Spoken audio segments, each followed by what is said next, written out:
President Trump talking about the India-Pakistan war.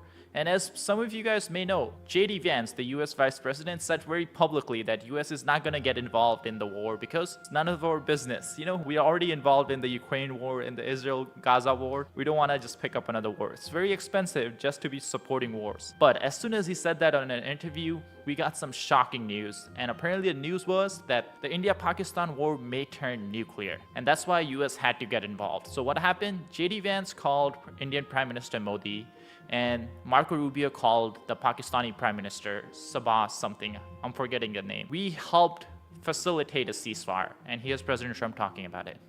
There is, and you saw that when I knocked out ISIS in 3 weeks. People said it would take 4 years, 5 years. We did it in 3 weeks. Just days ago, my administration successfully brokered a historic ceasefire to stop the escalating violence between India and Pakistan. And I used trade to a large extent to do it. I said, fellas, come on, let's make a deal. Let's do some trading. Let's not trade nuclear missiles. Let's trade the things that you make so beautifully. And they both have very powerful leaders, very strong leaders, good leaders, smart leaders. And it all stopped. Hopefully it'll remain that way, but it all stopped. I was very proud of Marco Rubio and all of the people that worked so hard. Marco, stand up. What a great job you did on that. Thank you, J.D. Vance, Marco.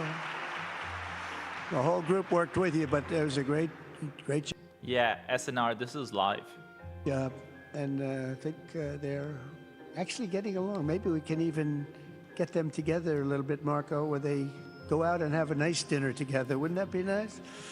But we've come a long way, and it could be, you know, millions of people could have died from that conflict. So a lot of people are really reading into it. When President Trump announced the ceasefire, in fact, President Trump was one of the first to announce the ceasefire, even before India and Pakistan made an announcement. In that announcement, he also used this wording, millions of people could have died. And a lot of people are hinting at that something nuclear was going to happen, and that's why he's using this word. But then again, it could be just an over-exaggeration. Conflict that started off small and was getting bigger and bigger and bigger by the day. I've also been working relentlessly to end the terrible bloodshed between Russia and Ukraine, and very importantly, talks are being held in Turkey later this week, probably on Thursday. Yeah, I hear you, DGR. You don't need to spam. What do you guys think? DGR is asking if India and Pakistan will start again. You guys think it's going to start again, or is it something that's going to, like, hopefully a permanent ceasefire? Okay, this is over. But personally, I think they're probably not going to fight right away. And main reason being is India really doesn't want to get involved in a war right now, especially since so many companies like Apple and Nike, many companies that are moving out of China, they're deciding where to put their factories. And a lot of these companies are not going to come back to the US. They're probably going to go to some other low-income country. And India is like at the top of the list. So if India is involved in the war, they're going to miss out on a lot of those factories coming into their country. And that's exactly what President Trump used as leverage too. He was basically like, if you want to trade with the United States, don't get in a war. I doubt that played a huge role, like that kind of threat. I don't know how strong of a threat he was like positioning it to be, but I do think that India was really thinking about this from a point of an opportunity cost, because once companies decide where they're going to put down a factory, they're not changing their mind. So India really needs to like present itself as a business-friendly nation, not as someone who's involved in a war. Hey, thank you so much, Carton Benton Jr. for $5. Iran better be watching out to what India did to Pakistan. Stop threatening our allies in the Middle East. Yeah, Iran stuff is actually crazy. I think the negotiations are not going very well. The US and Iran, they have been negotiating a new nuclear deal, but it doesn't look like they're going that well, because I saw some report yesterday that Iran is preparing for a strike. I doubt the probability of US striking Iran has gone up in the last week or so, but if the negotiations don't go through, we've been very clear that we'll make sure Iran doesn't get a nuclear weapon one way or the other. But India did attack. Yeah. So India, I think last month there was some attack inside the Kashmir region of India, and after that India attacked on May 7th, I think. But here we have, I think this is the head of the Indian military. I'm not sure what his name is, but Some reporter asked him if India hit Pakistani nuclear facilities, and he confirms yes. So the social media, the Twitter is abuzz with the fact that we hit a site called Kirana Hills, which is supposed to be the nuclear storage facility. And there is a lot of rumors about Sargodha. There are foreign analysts who've mentioned that the Sargodha attack led to certain leaks. Is there a confirmation that we actually hit Kirana Hills, or we were careful of not to do any such thing? Thank you. Thank you for telling us that Kirana Hill houses some nuclear installation. We did not know about it. Okay. And we've not hit Kirana Hills, whatever is there. Okay. I did not brief in my briefing yesterday. So, Jeffrey Brand, did India hit a nuke tower? No. So, the report was that India hit a base that's very close to a nuclear facility. They did not hit nuclear facility. Let me see if I can find that report. As you guys saw in Fox News, JD Vance says that US is not going to get involved in this war. But right after he says that, they received some troubling information. Now, we don't know what troubling information means, but I guess we all can guess. US is not going to get involved unless it was really heading towards something drastic like a nuclear war. And the reason people think it could be heading towards that is because India had this base called Nur Khan base, which was roughly like 10 miles from the nuclear facility that Pakistan has. And this base on top, it's like one of the most important base Pakistan has. And on top of that, it was very well defended. But it was defended using Chinese air defenses. I don't know how much you can blame Pakistan for getting the base hit, because they were using the wrong air defenses. US is saving Pakistan since after the independence. Yeah, US and Pakistan have been very, very close allies. So US is not trying to pick side in this war. They're trying to be someone who pushes for de-escalation, not someone who's just like supporting one side or another. This is next. We have a Pakistani defense minister, I think, doing an interview with Sky News. That truce, and who began the conversation? I think different countries were speaking to both India and Pakistan, and obviously they were conveying their concern over the whole situation, and they were gravely concerned. Yeah, so Robert says so the news is that India hit like an entrance of some nuclear facility, but this wasn't something like where Pakistan is housing their nuclear warheads. It's like a facility which is like a headquarters for nuclear stuff. So the warheads are spread out all across the country, but this is like the command center where they make the decision what they want to do, stuff like that. This is where they control it from. Concern for the safety and security of the entire region. So I think a lot of countries played their part, and obviously as the Prime Minister is already... Yeah, he does. His beard is like Abraham Lincoln a little bit. Expressed gratitude to President Donald Trump, who played a pivotal role in the ceasefire. And besides that, he has also thanked the Chinese leadership. They played their own role over the whole situation, and the Saudi leadership, the UAE leadership, the Turkish leadership, the Qatari leadership. What, if anything, was agreed upon as part of this ceasefire? Was Kashmir on the table? Have you made a commitment for you and India to discuss that? I think President Donald Trump's second tweet has made things abundantly clear, because he wants a resolution to major issues between us, between India and Pakistan. And he has specifically mentioned Kashmir, that he would like to settle. So is Kashmir now on the agenda as part of this ceasefire deal? The US President made it abundantly clear that he would like to resolve issues including Kashmir. So let's see how things unfold in the near future. What about water supply, that Indus Treaty? What if India doesn't reinstate it?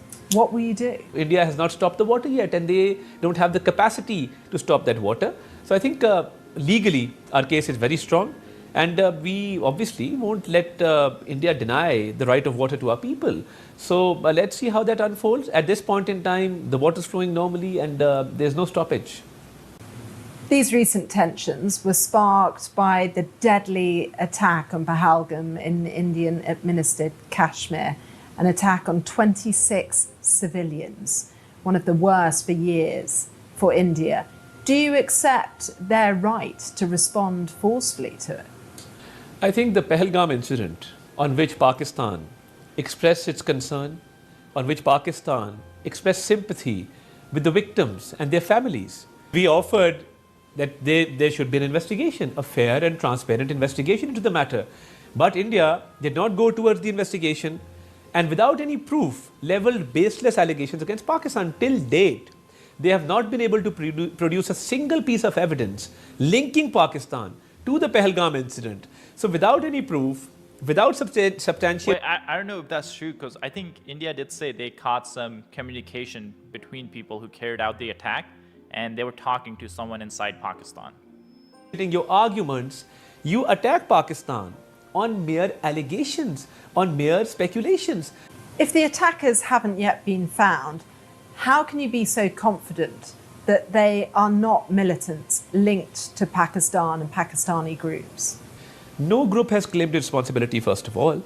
And secondly, in an area in Indian illegally occupied Kashmir, where there are 700,000 soldiers to subjugate the Kashmiri population, isn't it a security failure? Isn't it an intelligence failure of India that they could not even catch the terrorists? They could not even find some trace of the terrorists? India claims that with these strikes it was targeting... I mean, to be honest, that is pretty insane. I don't think they have caught even a single person who carried out that attack so far. So that's unless they ran back into Pakistan, that's still crazy.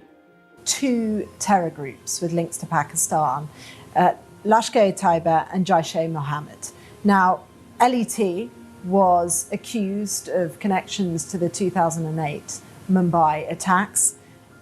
Jaish-e-Mohammed with the 2019 attacks on the Indian convoy.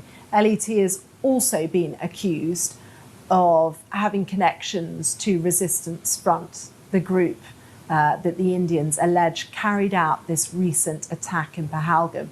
What are you doing to investigate those groups? They have, failed miserably to link Pakistan even remotely with the What's an EMP, Gary? I'm not sure. Pahalgam incident. And what do they have to say when we say that, we've offered an investigation? They have nothing to say. And since a ceasefire has been reached and things are moving forward, and the first round of talks between the Director General's military operations has taken place, so let's see how things unfold in the near future. Do you accept that Pakistan does have a terror problem? Hey, thank you so much, Heath, for subscribing. If you guys haven't subscribed, we just hit 700 subscribers. Be sure to hit the subscribe and like button. It just helps us out with the algorithm. Pakistan is the biggest victim against terrorism because we are fighting these terrorists day and night on our western regions, in our western borders. And well, their defense minister, when this whole war started, he went on Sky News and he was asked, why does Pakistan support terrorists? And he said, oh, we've been doing the dirty work of the Western countries for so long. But then again, I don't think any country was paying him to house Osama bin Laden just like half a mile from a military base. Are dealing with these terrorists in the best way possible. We have lost innocent civilians, we've lost soldiers, we've lost our officers, and this fight against terrorism continues in our western regions. Do you deny the presence of any terror groups or terror infrastructure within your country, despite the attacks that we have seen in recent years? Andrew, I don't think it was Pakistan actually who helped US find Osama. I think US specifically did not tell Pakistan when we were going in to take him out. I don't think we'll let the Pakistani government know because US was suspecting that if we let them know, he will be able to get away. Completely deny any safe havens or terrorist camps in Pakistan. You see, Pakistan's framed this as a victory moment for the country. It's cost dozens of civilian lives and billions of dollars. Did it stop because the country could no longer afford for it to continue? Well, this is where not a lot of people are talking about this, but a lot of Pakistani experts have said that Pakistan didn't have to spend a single dollar on this war. It was all China funding the whole bill, basically. And as a lot of people have pointed out, the timing of this is very suspicious. Right when companies started announcing that they want to move from China to India, that's when all of this is happening. And China is definitely going to benefit a little bit, for sure. And India is definitely going to hurt a lot. Because even if the companies leave China, if they don't pick India, they pick some other country, that's kind of beneficial for China. From China's point of view, China doesn't want another country to have a strong economy like China's in its backyard. So China would rather have companies go to bunch of different countries than just go to one country and help their economy. There was no problem with Pakistan continuing, but obviously a ceasefire was reached. So I think that's that.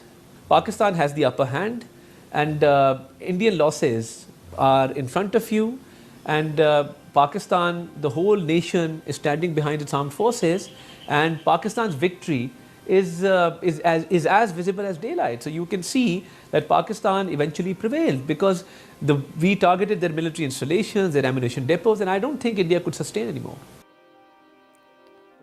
So again, this is still going on. Both sides are still saying that they've hit each other really badly. We don't know exact details, but we have satellite confirmations from, I guess, both sides. So we learn a little bit how much the damage was. At least from satellite images, we can tell there was damage. We cannot tell how bad the damage was. So India claims India doesn't claim, but like the Indian media says that a lot of the Pakistani air bases are just non-functional. That's probably not true. Like, India attacked a lot of Pakistani air bases and there was damage, but that doesn't mean they couldn't use the air bases anymore. But by the way, we're almost at 1,400 viewers. If you guys haven't hit the like button, be sure to do so down below. Let's try to get the likes to 500 likes because we almost got 1,400 people watching. I'm sure we can get to 500 likes. Yeah, India-Pakistan social media was insane. It is crazy. This war, both sides, it was going insane.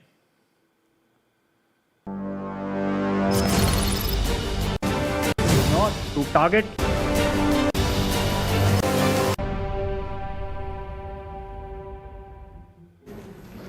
Welcome to warfare in the age of social media. It's not enough to attack the adversary. You have to show proof. If not, the other side can spin the narrative. They can turn a loss into a victory. I mean, this is something we saw from the Russia-Ukraine war. Russia is like crazy good at informational warfare. They don't have a military that can take over a small country like Ukraine, but they do have a lot of social media fake news firepower where they just make fake news out of nothing. And the whole system they have is like, every day they post 10,000 fake news, and then whatever works, like whatever they see a little bit of, I guess, traction on, then they post that fake news everywhere. I'm sure you guys saw the cocaine fake news that was started by the Russian foreign minister or Russian spokesperson, which there was a napkin on a train table, like a train that the European leaders were using to travel to Ukraine, and Russia started claiming that all the leaders were doing cocaine. And we are seeing that from Pakistan right now. They were properly pummeled by the Indian Air Force. Yet, there are victory rallies in their cities. Look at these pictures. So tonight, we are setting the record straight. Where did the Indian military strike? What were the damages to Pakistan? And what is the proof that I don't think that was coke, baby. We saw the picture, and it seemed like a napkin pretty clearly. we have? First, the targets. And for that, let me pull up a map for you. This was presented by the Indian military in today's briefing, this map. It shows all the locations hit by India. Look at those red dots. Put together, there were 13 military sites in Pakistan. But removing a napkin doesn't mean it's anything sketchy. If there's a dirty napkin, I would remove it too.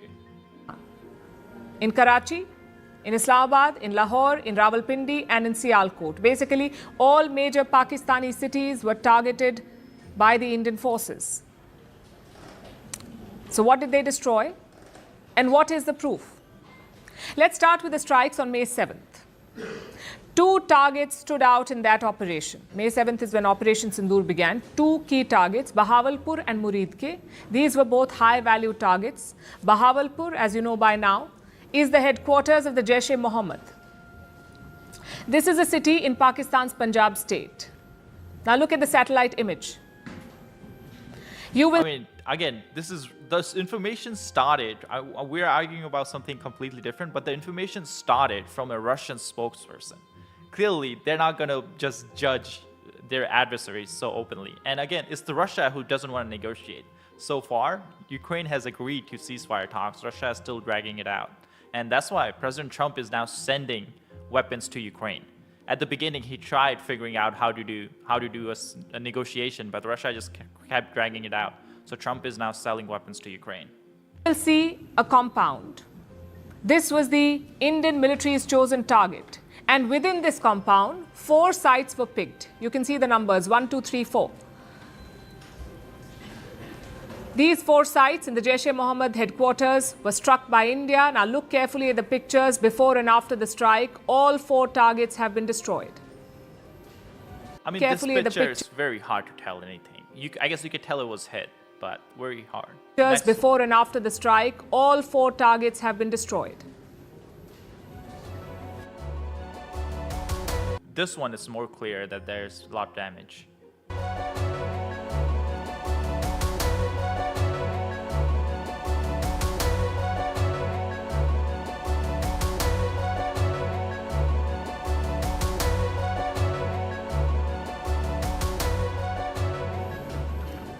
So those were the satellite pictures. Now let's show you ground videos. These were videos recorded at the Jaish headquarters after the attack, and as you can see, they confirm the destruction. This is a facility where terrorists were radicalized and trained. Today, it lies in ruins. So this is the videos confirm. Sky News actually did an investigation of like TikTok videos from this area before. Oh, something's wrong with the audio. Hopefully not. But Sky News did an investigation of people posting TikTok videos from this area where the attack happened. And apparently you could see a lot of videos talking about just basically from Al-Qaeda fighters and stuff. Let me see if I can find that investigation. Found it very quickly actually. Never found stuff this quickly. This is right here. Is it on the screen? So yeah, this is the same area. Pakistan claims India hit a mosque. So Pakistan saying India is just targeting civilians. But India said it was like a known terrorist outpost. Well, guess what? Sky News did a social media account. Like they basically analyzed all the posts that were geolocated to that area. And it seems there were a lot of Al-Qaeda supporters in that area. Men with guns, jihad hashtags, and support for terrorism, all posted on TikTok, all apparently filmed in an area around a mosque in Pakistan. Sky News has geolocated multiple videos online in support of terror groups that appear to have been posted in a location that was targeted by India. Here's what our data and forensics team has been able to confirm. This is Muradkeh in Pakistan, home to the Markaz Tayyiba Mosque. India struck this location on Wednesday the 7th of May, targeting what it called terrorist infrastructure. Pakistan denies there are terror camps in the area and called the strikes an act of war. But before those strikes happened, videos were posted from the area by people supporting terror groups. Multiple videos were posted by men using the hashtag 313, a reference to a militant group reportedly linked to Al-Qaeda. Some of the videos feature men with guns that appear to be near the mosque. One poster captioned this video of children doing martial arts training in the mosque, "We are little soldiers and we fight the non-believers." We asked an expert about the 313 Brigade and the significance of these videos. So what we believe that they are trying to invoke 313 label as a badge for jihadist identity and aspirations.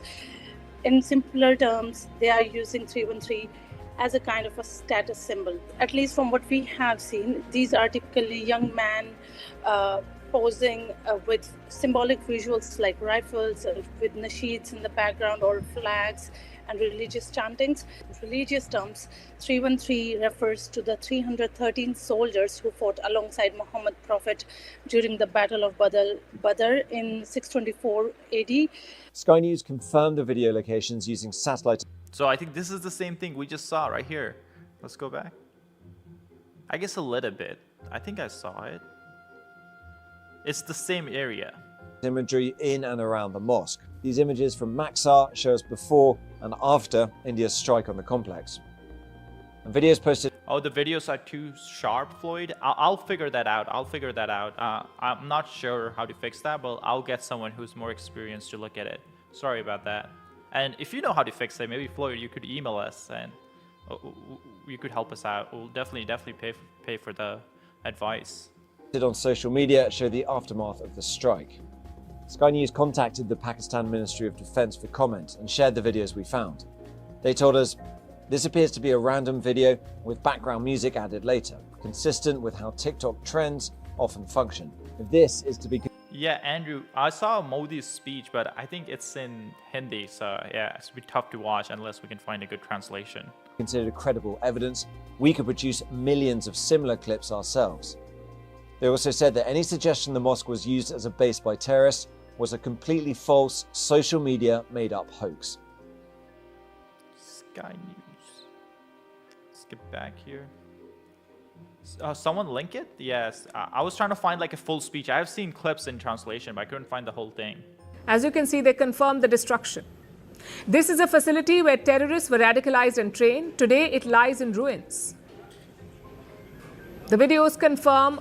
We got someone named Vladimir Putin in the chat. By the way, if you guys haven't hit the like button down below, let's try to get to 600 likes. We have over 1,200 people watching. And right above my head, we have a subscriber counter. We're trying to get to 94,000 subs. 1.6 million, 94,000 subs. So if you haven't hit the subscribe button, be sure to hit that too. A perfect precision strike by India. This is Bahawalpur, the Jaish headquarters. Next is Muridke. Again, a very significant target, Muridke. It is located in Pakistan's Punjab province. Muridke is home to the Lashkar-e-Toiba headquarters, and in this compound too, India targeted 4 points. Look at the pictures before and after the strike. All 4 targets at the Lashkar headquarters were reduced to rubble.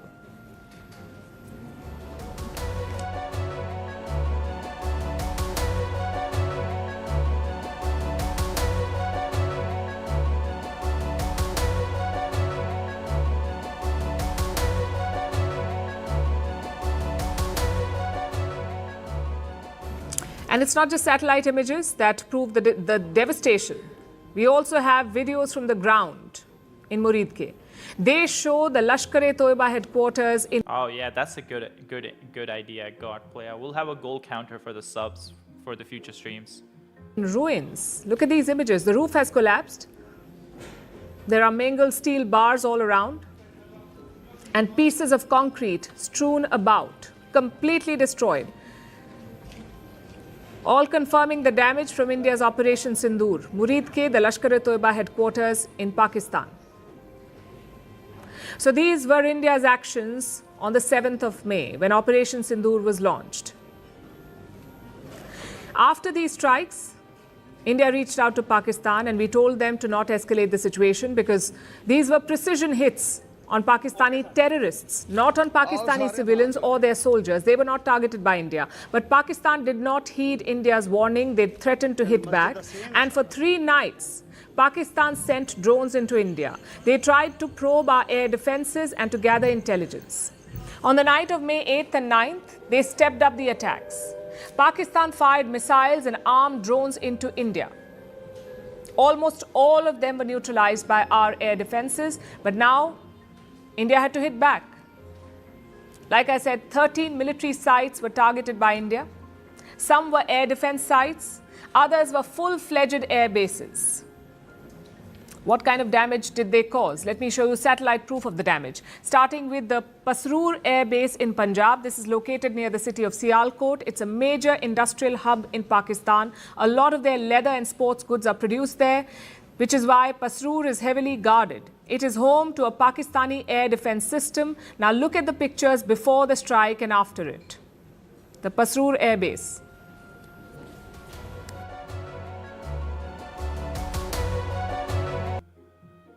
Yeah, admit there is a ceasefire and I think it's holding up pretty good because even today India confirmed is still going. And hopefully it lasts more than just a few weeks.